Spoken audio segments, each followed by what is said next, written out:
Tonight, a team divided. More Iranian footballers seek refuge in Australia, but one player changes her mind. Hello, I'm Nakari Thorpe. This is ABC News.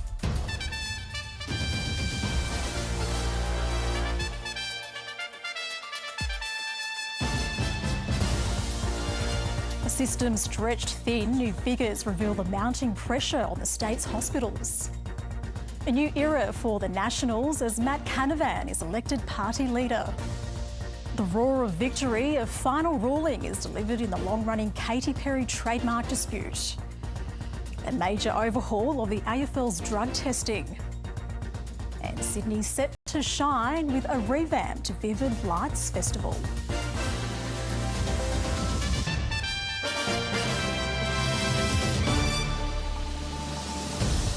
In a dramatic change of heart, one of the Iranian soccer players granted asylum has reversed her decision and now plans to return home. The extraordinary twist exposed the location of her 6 teammates who chose to stay in Australia, forcing the government to intervene. National Affairs correspondent Jane Norman begins our coverage. Frantic and fearful, supporters stake out Sydney Airport. Please help them. They're going to their death with their families. Hoping to intercept the Iranian athletes in their final moments on Australian soil. We came here since 3:30 today to actually save them. They watched on as the team touched down, only to be bussed to the next terminal. Passengers with them on the plane aware of the drama. The captain made a beautiful announcement and said how brave they were. The whole plane broke out in applause for them. So it was actually really moving. Little did they know 2 more women had been granted refuge, joining the other 5 who'd already escaped. And an extraordinary effort was underway to help the rest. There was no rushing. There was no pressure. After clearing customs, each remaining player and most support staff were offered asylum, interviewed without minders and given the chance to call their families back in Iran. In the end, one woman wavered before getting on the plane, but no one took up the offer. Australia's objective here was not to force people to make a particular decision. We're not that sort of nation. Late today, another twist. Tony Burke telling Parliament one of the women granted asylum overnight reversed her decision today. She wasn't coerced, according to the minister, but she inadvertently gave up the location of the other 6 women when she contacted the Iranian embassy to collect her. I immediately gave the instruction for people to be moved. The 6 players now contemplating their new lives, Australia's football community standing by to help. I think we're trying to do as much as we can, not as players, but as a country in general, to support them. As the remaining members made their way home via Malaysia, a regime spokesperson accused Australia of holding their athletes hostage and tweeted to the others, "Don't worry, Iran awaits you with open arms." Their fate now in the hands of a brutal regime. Jane Norman, ABC News, Canberra. The United States says it's intensifying its attacks on Iran as it faces further questions about how long the conflict will run. Israel's bombardment of Lebanon also shows no sign of easing, with hundreds of thousands of people forced from their homes. Middle East correspondent Matthew Dawn reports from Haifa near the Israel-Lebanon border. The Iranian city of Tabriz under attack. The US and Israel striking targets across the country. The window of this car west of Tehran shattered by the shockwaves of a blast. Look at all the smoke, this woman says on the other side of the capital. It's very close. Today will be, yet again, our most intense day of strikes inside Iran. The most fighters, the most bombers, the most strikes. Near the crucial Strait of Hormuz, the US says it's taken out more than a dozen Iranian mine-laying vessels. But there's been more mixed messaging from the Trump administration, with the Energy Secretary claiming on social media that the US Navy had escorted an oil tanker through the strait before deleting the post. I can confirm that the U.S. Navy has not escorted a tanker or a vessel at this time, though, of course, that's an option the President has said he will absolutely utilize if and when necessary at the appropriate time. In Lebanon, Israel has again targeted the capital, Beirut. Its strikes against the Iranian-backed Hezbollah now estimated to have displaced nearly 700,000 people. I'm living outside my home, heartbroken and deeply distressed. Across the border in northern Israel, the IDF's machinery is on display. Tanks and troops deployed to the area and moving beyond the border fence into already bombed-out Lebanese towns and villages. Even though this conflict with Hezbollah has been reignited amidst a broader regional conflict, there is a feeling that this front could rage on for much, much longer, even after Donald Trump calls time on his strikes on Iran. He gets to control the throttle. He's the one deciding. He's the one elected on behalf of the American people. No clarity yet on how long the president's mission will take. Matthew Doran, ABC News, Haifa. Well, back home in Queensland, Senator Matt Canavan has vowed to fight for improved living standards and local manufacturing in his first outing as the new Nationals leader. His elevation to the top job comes as the junior coalition partner tries to fend off a serious electoral threat from Pauline Hanson's One Nation party. Here's political reporter Romy Stevens. Kicking off game day with a goal. Matt Canavan getting his eye in early ahead of the main event, a party room meeting to vote for the new Nationals leader. Main thing I thought this morning is as long as I score in the party room. Hours later, I would like to announce that Matt Canavan is the new leader of the Federal Nationals. Excellent, thank you. The Queensland Senator winning a snap vote triggered by David Littleproud's shock resignation yesterday. I stood for this role because I think we are losing our country and we have to fight back for Australians. Victorian MP Darren Chester becoming deputy leader. The message I hear everywhere I go in regional Australia is that people have been left behind. A backer of the coal industry, Matt Canavan drove the push for the Nationals to dump net zero, which was then followed by their coalition partner. Today, signalling his focus on local manufacturing and higher birth rates. We need more Australian babies. We need more Australian humour, more Australian jokes. We need more Australian barbecues, sometimes often fuelled by fossil fuels. While it's unconventional to elect a senator as leader, it's not unheard of. Matt Canavan sidestepped when asked if he'll make a tilt at the lower house anytime soon. But the outspoken Queenslander is widely viewed as someone who can take the fight up to One Nation leader Pauline Hanson. Her resurgent party, currently the Nationals' biggest threat.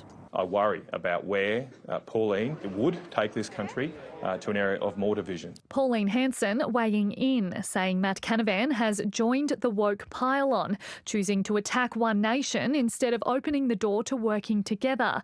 The upcoming Barra by-election set to be a key test for the Nationals' new look leadership. We won't just be taking it up to Labor. Watch out, One Nation. Resetting ahead of an uphill battle. Romy Stevens, ABC News, Canberra. A man who played a key role in orchestrating a series of anti-Semitic attacks across Sydney on behalf of overseas criminals has been sentenced to a maximum 5 years in prison. 32-year-old Nicholas Alexander pleaded guilty to 7 charges over his role planning the crimes, which included the firebombing of an eastern suburbs childcare centre and anti-Semitic graffiti and arson attacks on cars, property and a synagogue in January last year. Prosecutors had told the court Alexander hired criminals to carry out the acts on behalf of an unknown group overseas who were aiming to divide the Jewish and Arab communities. In sentencing, the magistrate accepted Alexander's actions were motivated by money, not racial hatred, but she said they had caused ongoing fear and distress to the Jewish community. The state's hospitals are under immense pressure with new data revealing a record number of emergency admissions. At Westmead Hospital, more than 2/3 of all patients are not treated within the recommended time. A state of emergency in the state's emergency departments. ED presentations from October to December last year reached more than 820,000 attendances, the highest quarter ever recorded. Our hard-working staff in emergency departments are clearly stretched. Only half of the patients at Blacktown, Nepean and Fairfield emergency departments received treatment on time. Westmead Hospital was the worst performer. The latest data also reveals an unprecedented number of patients, more than 79,000, left the emergency departments before completing treatment. That is simply not true. We've dug into that data. The trigger, what falls into this category, is they may not wait for a discharge summary. The government blames bed block for the backlog in our hospitals. 1,100 patients now stuck in our hospitals who don't need to be there, shouldn't be there, and should be in a residential aged care support place or receiving support through the NDIS. Paramedics too are feeling the strain, with a record number of ambulance calls and incidents. Our paramedics and our members have told us that they've never been busier as the call volume and the incidence of people needing an ambulance continues to outstrip demand. A health system under more pressure than ever. Lydia Feng, ABC News, Sydney. Sydney fashion designer Katy Perry has won a long-running trademark battle against the US pop star who shares her name. The dispute began in 2009 as the singer prepared for an Australian tour and went all the way to the High Court. Fashion designer Katy Perry says she didn't know about the singer who shared her name until she heard the song I Kissed a Girl. More than a decade later, the Australian found herself fighting the pop superstar in a trademark dispute over clothing bearing her name. The federal court sided with the singer, ordering the designer's trademark cancelled. But today, the tables were turned. It has been such a long road, and to be able to get to this point, it actually feels surreal. It feels like a dream. The designer registered her business name under her birth name, Katy Perry, in 2008. The following year, the singer's staff spotted the trademark as they prepared for an Australian tour. Today's High Court judgment reveals the singer advising her staff how to respond. I say keep me out of it entirely. Make it less important but release something from management. Don't soften it, don't apologise. Under the law, a trademark can be opposed if it's likely to deceive or confuse because it's too similar to another which has already acquired a reputation. The High Court found that wasn't something the singer could claim. The overwhelming likelihood is that exceedingly few, if any, people could have seen any Katy Perry branded clothing in Australia before the priority date. This case has always been about more than just my trademark, even more about me. It's actually been about protecting and supporting all the small businesses. And now it's back to business for the designer. Elizabeth Byrne, ABC News, Canberra. A married couple visiting from the United Kingdom have drowned at an unpatrolled beach south of Wollongong. Police say they were both in their 60s and had been swimming at Shell Harbour Beach South. 3 bystanders, including 2 off-duty nurses, pulled the couple from the water and performed CPR, but were unable to revive them. Unfortunately, some of their relatives were there and are aware of where and have been notified, obviously, and they were on scene as well. And obviously the relatives are taking it really hard. 2 of the architects of the illegal robo-debt scheme have been found to have engaged in serious corrupt conduct but will not face criminal charges. The Anti-Corruption Commission has cleared 4 others, including former Prime Minister Scott Morrison. The mother of a young man who took his life after receiving a debt notice says it's a kick in the guts. Kath Madgwick sees reminders of her only son Jared everywhere.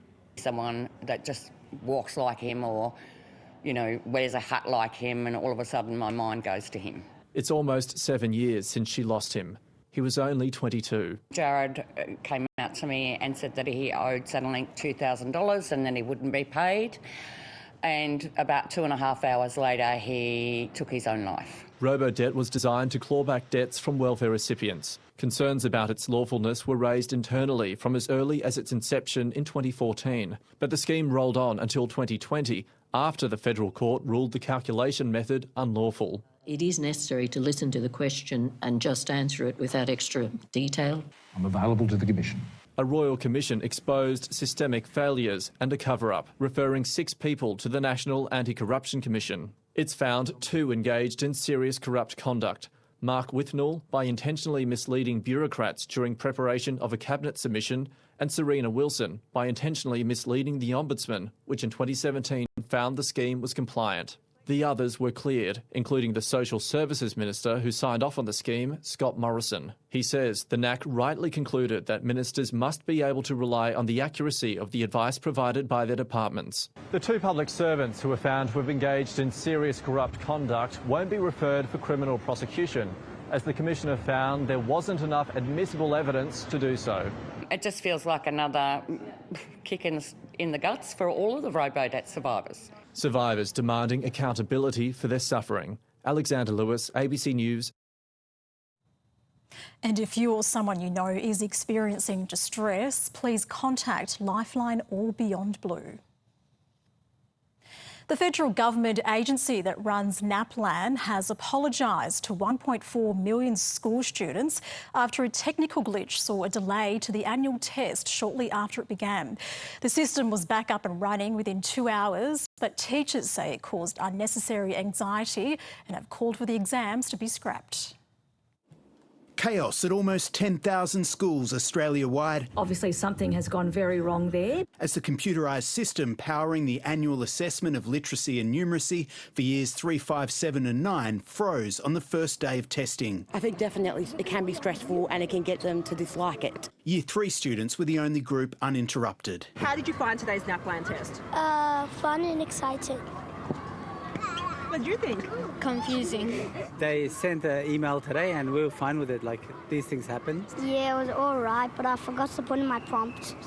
Oh, no, how so did I'm that make stressed. Testing resumed within 2 hours, but it's an embarrassing day for the agency that runs the test. We completely understand that this has been a disruption in schools and apologise for that. ACARA says it'll ensure there's no cheating or unfair advantages and will investigate the reasons for the failure. We do have those measures in place to ensure the students are not disadvantaged as a result of this technical issue. NAPLAN remains controversial with many teachers who fiercely oppose their schools being ranked on the results. Their unions were quick to seize on today's blunder to argue the test should be scrapped. Well, it turns education into a competition it was never designed to be. Teachers are also concerned today's bungle added to student stress. For kids who don't like routine change, these moments are really hard. ACARA says NAPLAN is valuable and here to stay. Parents really value the National Assessment Program. A test where the examiners were found wanting. Connor Duffy, ABC News. The late drag queen Maxi Shield has been remembered as fierce and bold at her funeral in Sydney today. The 51-year-old was a star of the city's drag scene for nearly 30 years and died from cancer just before Mardi Gras. A trailblazer and innovator. Maxi Shield celebrated and farewelled as she made her final trip down Sydney's Golden Mile. Hundreds of family, friends and admirers paid tribute to the late Queen of Oxford Street, who lost her battle with throat cancer last month. We will take a deep breath, inhale glitter and exhale grief. Born as Christopher Elliott, the 51-year-old was a staple in Sydney's drag scene. Performing for nearly 30 years, she later found international fame through RuPaul's Drag Race Down Under. I know they're big, aren't they? Maxi understood the power of drag, not just performance, but as connection, a way to bring people together, laugh and stand proudly in who we are. Today, she was remembered for her dedication to the art form and larger-than-life personality. She created her own work, and always created her own work, and she never sat on the lounge waiting for someone to ring her. She got it happening. Maxi Shield was a beloved, long-time performer across many venues in Sydney, including here at the Beresford, and now her legacy is being celebrated at a place she loved so much. Memories being shared by those whose lives she touched. Regardless if you have been doing drag for years, just started, she would always help find a place for you. She would be absolutely chuffed with the turnout today. Having the police escort down the street. I deserve that. A send-off with style for the world-class entertainer. Rachel Holdsworth, ABC News, Sydney. To finance now, here's Alan Kohler. What sparked markets and most economists off the interest rate fence was an interview with Reserve Bank Deputy Governor Andrew Hawser by veteran political journalist Michelle Grattan, which was published on the RBA website last night. The interview was lined up 3 weeks ago, but it turned out to be conveniently timed for the RBA because it was able to set markets straight. Here's a quote from it. It's important to take steps to bring inflation back to target from its too high level at the moment. People should be in no doubt about their commitment to do that. So overall, it was taken to be a sabre-rattling speech, and in the course of an hour or so, the market odds of a rate hike next Tuesday went from 30% to more than 60%. In the past 3 months, the futures market and economists have gone from expecting rate cuts this year to expecting 2 hikes at least. And the impact of the Hawser interview can be seen in the Aussie dollar, which was 70.6 US cents this time last night and is now 71.6, with 72 in its sights. So, stand by for mortgage repayments to go further in the direction of the cost of fuel. This graph is the national average petrol price, up 50% in less than a month. The oil price was 50% higher at one stage, but is now up 28%. So something like that should happen to petrol and diesel. If it doesn't, you might want to dust off your local member's email address. The share market closed higher without a lot of conviction. Rare earths companies came into focus after Lynas announced a new offtake agreement with Japan, and the happiness rubbed off on others like Arafura. The US market slipped a bit while the Japanese and Korean markets had another strong gain. And finally, commodities were relatively peaceful, unlike the Middle East, with oil and precious metals down slightly and base metals and iron ore up. And that was finance. Coming up on 7:30, pain at the petrol pump. How long will the oil shock from the Iran war last?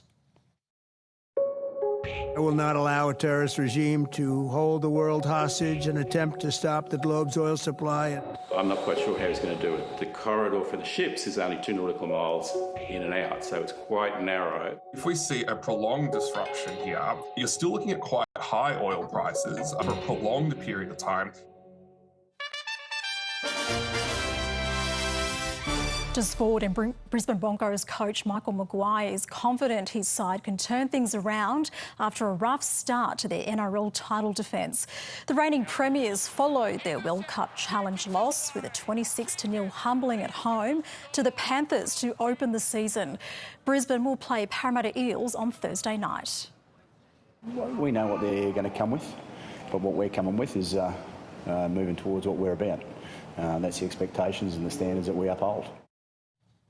The union representing AFL players has confirmed the league's illicit drugs code is set for a major shake-up. For the first time, the stricter rules will also include the AFLW. A drug code that's never been enforced publicly. For more than 2 decades, AFL players who test positive to illicit drugs have faced a 3 strikes policy. But in that time, not one player has ever been struck out. We'll move on from strikes. Under the league's revised drug code, the 3 strikes policy will be removed. Urine testing will be phased out and hair testing will become a key feature. The code will include AFLW players for the first time. The intent always has been to find a contemporary approach to the medical management of players using illicit drugs. The Players' Union says it's still working with the AFL to iron out the final creases in the policy. But under hair testing, it will be tougher for players to avoid getting caught. And if they do, there'll be a more stringent medical program. And then hold them accountable to that support so that if you are getting help, there's a responsibility that you take up that help. It's great that we're having those discussions and those conversations around, is it working, is it not, if guys are slipping through the cracks. So at the moment, I think there's some balls in the air. Once that happens, then we'll have a discussion about what that looks like. But it's not the drugs code that's causing problems for Sam Mitchell.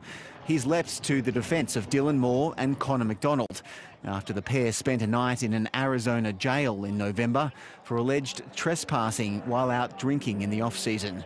I was very disappointed first hearing about it, but it was a few months ago now, and they have done every single thing that you would expect of them since then. An unwelcome distraction 2 days out from round one. Tom Maddox, ABC News, Melbourne. Summer Paralympic champion Lauren Parker has narrowly missed out on making the semi-finals of the cross-country sprint at the Winter Games in Italy. The 37-year-old Australian, who won gold in the cycling and triathlon at the Paris Olympics in 2024, only took up skiing in June last year. Parker finished 13th, with only the top 12 qualifying for the semis. Well, Sydney's Vivid Festival is expanding beyond its luminous light displays and musical performances this year. The three-week festival is being reshaped. Drone shows are back and there's a new daytime program.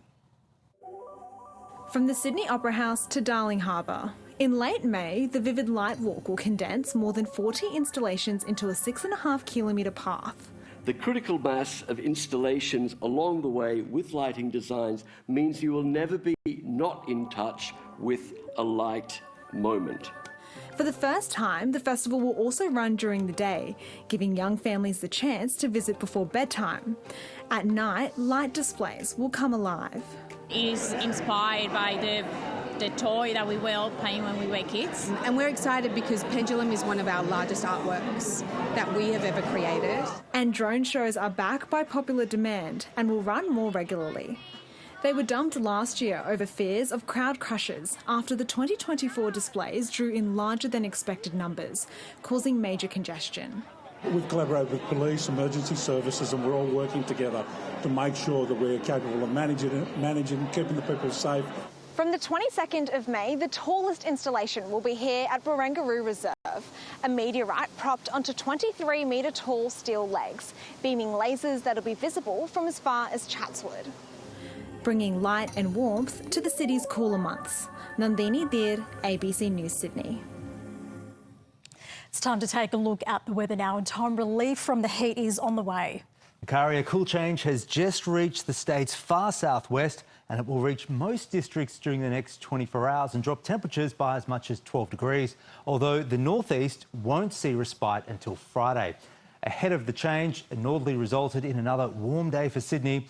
Away from an afternoon sea breeze, the west climbed as much as 7 above normal. Parramatta topped 33 and Penrith 34. The city reached a high of 28. That was 3 above the average. And 28 is also the mean maximum for Sydney so far this March, which is currently running at an all-time record. Although for the record to hold, we will need to average above 27.4 for the remainder of the month.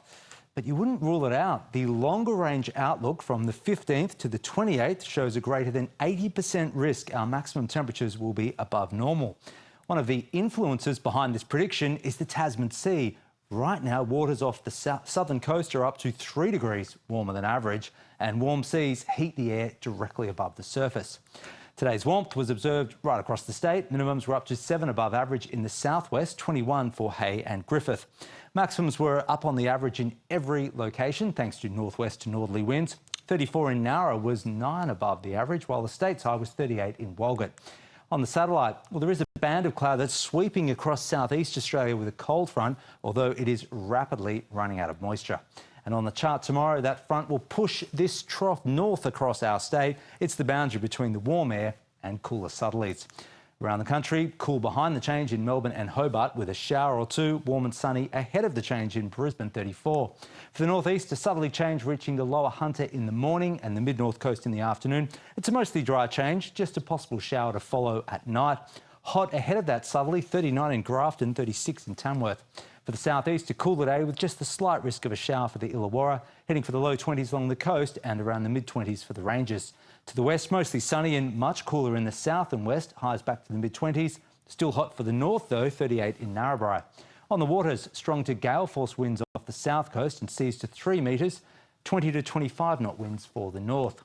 For Sydney, a sunny morning, then cloud increasing in the afternoon behind a southerly change, averaging up to 35 kilometres per hour. Staying mostly dry, just the slight chance of a late shower. After a low of 21, a top of 27 in the city, 25 for Bondi, Terrey Hills, 26 in Parramatta, up to 29 in Penrith.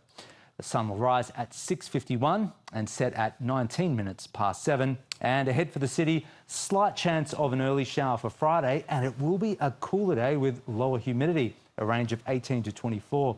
That's ahead of a dry and mostly sunny weekend, 25 for Saturday, then warming to 28 on Sunday. Staying warm early next week, though, with the chance of showers. And for the west, mostly cloudy and 23 for Friday. Noticeably cooler nights this weekend, dropping to the mid-teens, but with warmer days quickly returning. 26 Saturday, 29 degrees on Sunday. Nakari. Tom, thank you. That's all from ABC News for now. Sarah Ferguson is up next with 7:30.